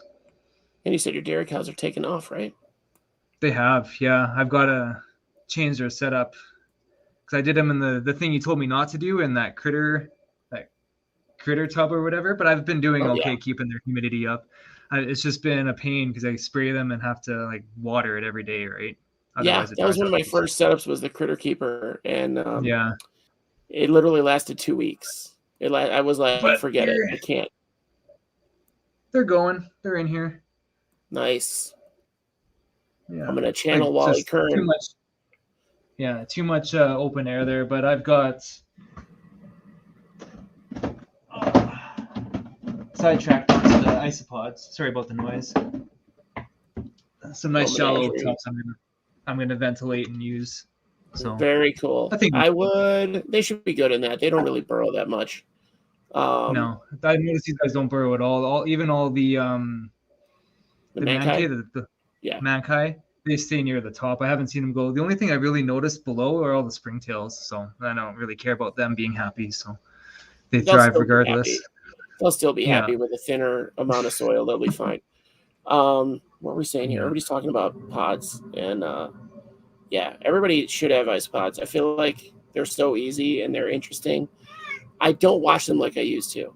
I used to watch them kind of exclusively. Like now, I have on my desk, I have my snails because they're always doing something, and I try to feed them weird stuff to see if they'll eat it. Um, and I have my dubias here because that's where the tub is. They're in my old Trichomyrmex setup. Sad. I'm waiting for them to have babies, and they're just not. So I got to go get some more soon. Um, and I have my destroy with their bamboo thing over here. They're in an open Nice. top setup, which that's been hard to keep moist too. But I Mhm. cheated. So if you want an open top setup, this is way off topic. But if you want an open top setup for your isopods, what I did is I set up a false bottom thing like you would for a terrarium. So there's gravel. There's about an inch of gravel. There's screen over the top. Then I put lycra cloth over that, so it's very fine. Then my dirt, and then I have a tube that goes down to the rock. There's an actual tube. So I pour water directly in that tube. It's ant tubing, actually, tubing that I bought for ants. It goes directly down that tube to fill the rock underneath. It's full of water at all times, or at least, yeah, all times that I notice. I fill it once a week, top it off. The rest is there's a moist spot on the top at least, and then there's with the moss, but that moss goes all the way down to that false bottom as well. So you can see the moisture gradient, and they have stuff they can climb out on if they want to get away from the moisture. They can climb up on wood or whatever. Right. Raw nature dissects the isopods. I feel like that'd take a lot of work. That's got to be a microscopic thing. Low maintenance and high reward. Yeah, the isopods are that. I'm hoping for those red pandas to kick off, but we're way off topic. They are much easier to keep than ants. They are much easier to keep than ants, but I feel like they're much less interesting as well. The only interesting thing that I have with isopods now is feeding them different things to see what kind of response I get out of them. Yeah, that's what I've been doing too. Yeah, because they'll literally eat anything. There's really nothing that's going to poison them except legitimate poison. But yeah, it's different to see the different reactions that you get out of them. Like, oh, yeah, I'll eat that. Oh, yes, I will eat this too. I find that new things. Never mind.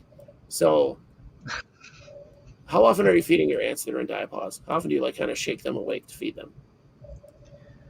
I really don't feed them over their diapause. I gut load them. I just bombard them with food and until they just stop and their gases are swollen, and I just let them go throughout.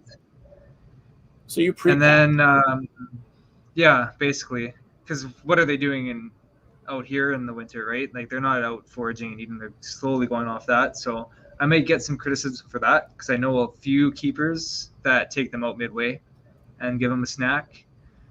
A lot of the keepers here tell me the same thing but here we have like really hard thaws in the middle of winter. Right. Like I think next week we're going to have a good thaw again. So they would be awake a little bit and be looking for stuff and be able to find some food.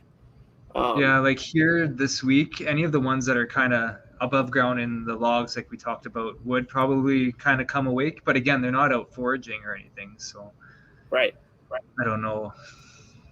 I try to mimic as best as possible, but I don't know. It might be hindering my growth, but they seem to be doing fine without it.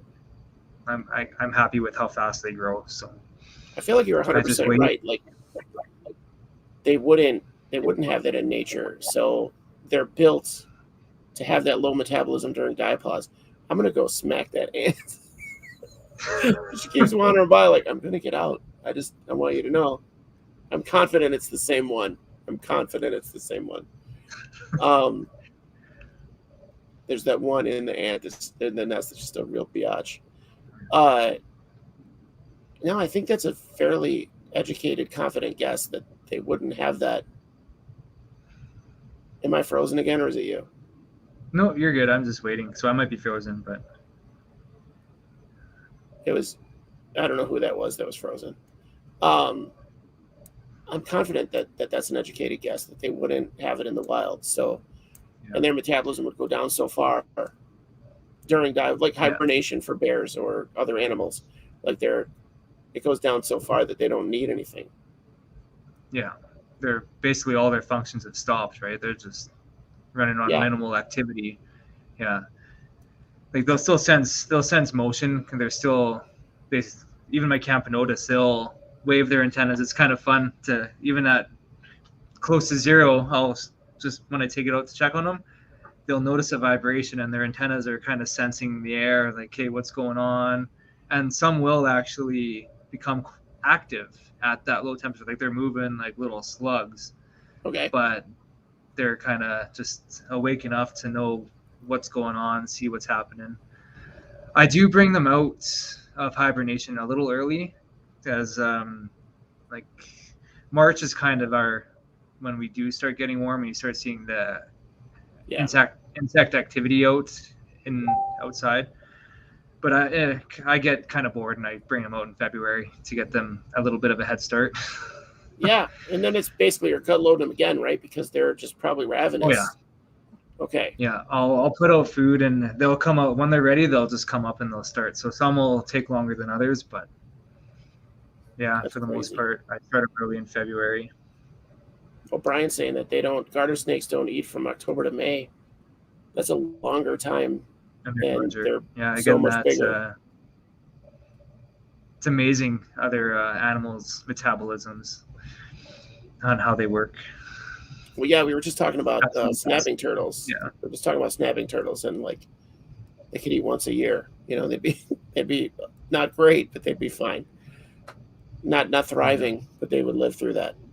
Um, I have so many garter snakes in my neighborhood. It's insane. Like I think this is where they all come from. Is my block. Uh, And uh, they migrate out from there. yeah, and I know there's not a snake around that I'm afraid of in my area because we don't have any venomous snakes. Um, I never react poorly to them. I'm always like, "Ooh, a snake!" Like I'm always every time like, "Oh, look at that! Let's see how close we can get before it takes off." Um, but I was mowing my lawn and we have a downspout that comes out into the grass, and I didn't realize there must have been like 20 or 30 of them in the downspout. And so as I came by, the vibrations literally sent 20 or 30 snakes out of this downspout, like just pouring out of it. And I screamed like crazy and ran. Like I ran like 10 feet away and then went, wait, it's just garter snakes. Like, go check that out. So left my mower there. Just like, what? Um, but they were just coming out. That was like the first mow of the year. So there was still snow patches, but they were like, oh yeah, there's sunshine. We're coming out. I do think that it's so fascinating that they can live that long. They're built to live that long without any sustenance, really. But now you're saying winter ants have like a replete situation, so they might have some sustenance to keep them over.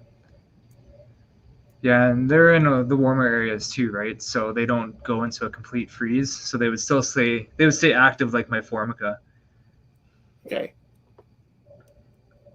So they would stay active in that. That's where I was kind of hoping to keep them, because then they would be like a semi-active colony for me over the winter, and because I can't have honeypots here because they're not legal without extensive permits. Which hopefully one day my one contact actually gets his permits for them, so I will try honeypots. Yeah, because they'll be easier than the winter ants. Penelepis in Paris. There we go. And see, I told you the genus would come to me. beautiful. I'm so excited. Now we can leave. All right, guys, it's been an hour and a half. That's the end of our show. We were just waiting for that. Everybody's private messaging me like, is he going to know it or not? I'm like, we're going to wait. We're going to wait here. Yeah. Coral Reef says Suriname roaches are the ones you can get there that are legal. Okay. Yeah, as far as I know, they're easy to breed. These are legal. I'll have to look into that more, but I don't know if Jess will allow me to have roaches in the house. Fair. So I'll have to sign some permits in the household as well as whatever I need to do for the Suriname roaches. Then that's a tougher permit process, in my opinion. My wife still doesn't watch the show, so she kind of knows I have ants. She assumes I have ants, even though I've said it out loud in front of her. I think her brain was like, the less I know, the better. I don't want to know there's ants, so there's not ants. She's super in denial. And I'm never going to tell her if I get a tarantula. She'll never know. So, because that's a big no for her. She was mad about millipedes. And I'm like, they're 100% harmless. I don't know why you're upset about millipedes.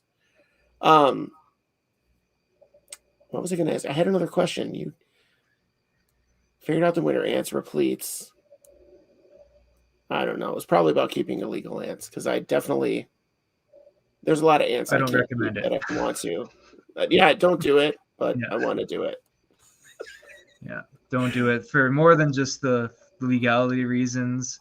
Like if you're importing any animal that isn't legal in your area, just don't go against the law about it. It's for protecting the ecosystem. Like that, you don't know what kind of parasite they could have. You don't know what kind of impact. Like I could go on that. It's just, unless it's accidentally shipped to you in a flower pot or something you've ordered from Florida or something. But still, like anybody here would tell you, just destroy that species so it didn't get a foothold. Oh yeah, I think ant people are the best at that. Ant people and ice pod people, the best thing to do is just freeze them or somehow Yeah. kill them off. Like if you can't keep them or something's going on, like just don't let them loose. Just kill them. Exactly. Because it's not about. It sounds cruel, but for the long term, the environment, your immediate environment, it's way better. Way better. Yeah. Mhm. Tailless whip scorpion. Those guys fascinate me. Um, I've never actually seen one feed except on video, but it's fascinating to see what they do. I've almost got permission to keep those just because of Petco at the Dark Den, Yeah. because his accent when he says Taylor's Whip Scorpion, it sounded like Taylor Swift Scorpion, and my girlfriend is or fiance is Taylor Swift fanatic, so I almost have the in on that just The because of Taylor that Swift episode of his. scorpion. That's why Taylor Swift Scorpion, and I'd name him Taylor too. they had a tailless whip scorpion at Petco last time I was there. And Menagerie's in Canada. Okay, so well, Petco is a company. I'm talking Petco. The guy's name is actually Petco, and he's in Croatia. His channel is the Dark Den. He's got like 170 tarantula species on top of his lizards and other He's a invertebrates. wild guy He's to watch. awesome. Geez, I love him. I want to meet him in I do person. too. He reminds me of Clint from Clint's Reptiles. Like I thought Clint was a total goon. I was like, who is this guy? And then I saw some of his outtakes at the end of his video. And I was like, I love him. I went from like, really? Who is this guy? He's so fake. And then I saw his outtakes and I was like, I got to meet Clint someday. I got to make the road trip and go meet him. And that's how that's how Petco from the Dark Den is. Yeah. Andrew, I thought you said you were in Alberta. Didn't you just say that? Oh, that's Coral Reef. Never mind. My bad. I got people messed up. Sorry, Menagerie. Everyone looks the same to me. I just tried to think Opie Spider-Verse. I'm not good with typing as it is, and trying to listen to you and type. Louis. It says thanks, Louis. I was like, I saw that. I'm like, who the hell is Louis? Yeah, that's just me not being able to multitask. Yep, we're running a little late. So, but I think we've talked about this stuff enough. We're just kind of jabberjawing now. Yeah, there's really not much to talk about diapause as it is. So I think the big takeaway tonight is do your homework. Don't rely on luck like me. Do your homework to see what your animals need. Obviously, if my ants in this tank needed diapause, they would be in trouble because they're not getting it. There's no way for them to get it. So they would have to kind of do it on their own. Like they do slow down on their own. What is that? That's a fly? It looks like a fly. Yeah. Yeah, it's like a little fungus net that was on the lens, actually. That's funny. It looks huge. David, I would love to get Clint on the show. I have an in with him because Russ is good friends with him, and I'm solid with Russ. But I would love that. I would go nuts. We're having Oren McGonigal on 25th. I messed up. So next week, I was telling people it was this week that Oren was going to be here, and then Oren was like, "Hey, man, that ain't me." So then it was like, "Oh, right, it's Scott." And then next week should be Chris Biggs, and then the week after that is Oren McMonigal. And then we have some like rapid fire stuff. So, Scott, I'm going to say goodbye. If you want to hang out, I don't know what time it is by you. If you want to just chat some more, stay on. If not, by all means, have a good night. Just like last time. Have a good night. So, all right, that's how it is. All right, brother. Have a good night. Thank you so much for coming. All right, I appreciate it again. And we'll have you on in the spring when everything's awake. Sounds good. Sound good? Maybe we'll do some in the field action. Perfect. All right, man. I'll talk to you later. Thanks a lot for coming. Scott's always a good guest. One of my more nervous guests. I don't know why. But what was I saying? So we've got some big shows coming up. So 16th, Saturday, this coming Saturday. It probably won't be a live stream, though. But this coming Sunday, this coming Sunday, Rick from Opie Spider-Verse and I are going to the Show Me Reptile show in Janesville, Wisconsin. We're going to be there. We're going to be hopefully filming some interviews, some little spot interviews with people, vendors there to see. Have a good night, Brian. Yeah, Dave, I'm excited for Oren. We're hopefully going to get some spot interviews with people. But that's going to be a pre-recorded situation, like my first one ever. So I'm actually going to try to edit video. We'll see how that goes. I'll try to get some help. And then, like I said, that Tuesday right after that, next Tuesday, the 18th, is going to be Chris Biggs. Hopefully, it's a tentative. It's a 80% chance, I think, at this point. Then the week after that, the 25th, is Oren McMonagle. And I can't tell you how excited I am about that. I have got one of his books now. I'm excited to talk to him. I'm not going to geek out like I thought I was going to. I promise I'm going to keep it professional. I'm going to actually do research and have questions specifically for Oren and try not to run off the rails. And then we've just got a lot of good interviews after that. So on the 22nd of February, we have a multi-interview with Pod Solo and, oh my God, I can't think, Rachel Schindler Beach from Pet Peds and Pods. We're going to have them on together to talk about internet business ownership for our 1-year anniversary. It's 02/22/2022. We're going to go live at 2022, so 8/22 instead of 8/30. It's going to be a good one. So we've got a lot of good stuff coming up. There's more. I don't remember what it is exactly. There's more. There's going to be some great stuff, international stuff at weird times. So please stay with us. We will try to get Clint on the show. I promise I will try to do that the next couple of weeks. So thank you for coming. If you're tuning in, like, subscribe, share, all of that stuff. Thanks so much, guys. ISO buddies. Peace and chicken grease.